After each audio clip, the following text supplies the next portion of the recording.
flying around in a helicopter at night, low level, over the sea, if the weather's not particularly good and the ship's quite a long way, is not the nicest of feelings. I know that the training I've been given over the last few years has been sufficiently good enough to get me to the standard where I'm deemed safe enough and capable enough to go off and do the job.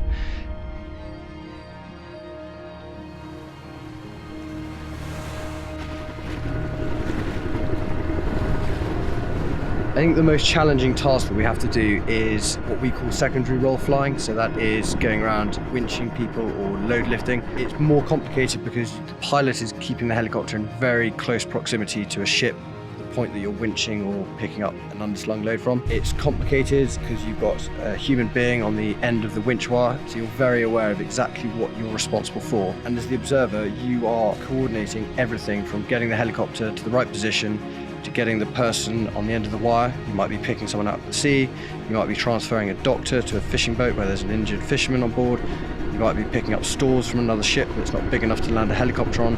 All those different sorts of things, day and night, have to be done, and as the observer, you're responsible for looking after it, so it can be quite challenging.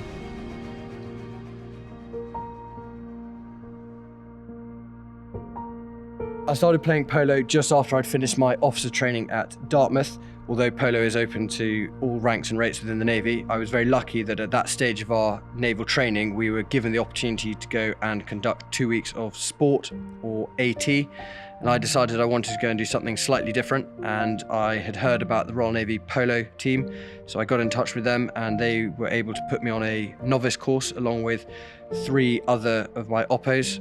There are far more similarities than I ever expected between flying a Wildcat helicopter and being a naval polo player.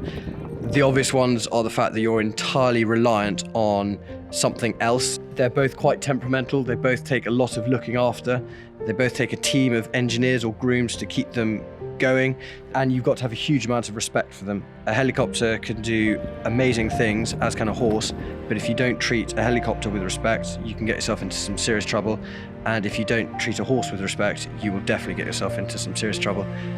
When I started Navy Polo, I always thought that it was going to be a very small group of people who had ridden for their whole lives. Turns out actually we've got players from across the Royal Navy, the Royal Marines, of all ranks and rates and all different riding ability, and actually the Royal Navy Polo Association and the team are what will get your skill levels up and your confidence levels up, and that same mindset came across to aviation as well, in the fact that if you're willing to give something a go, doesn't matter what your background is or what you've previously done, if you've got the determination and the effort, then the system will give you every possibility to get you where you want to be and enjoy a fantastic job.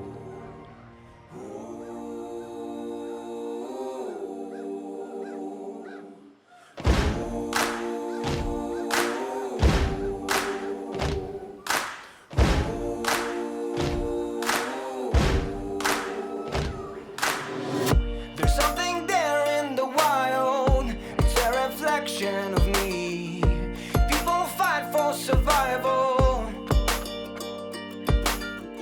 I'm chasing tails, I'm surrounded. Can't stop for a second to breathe.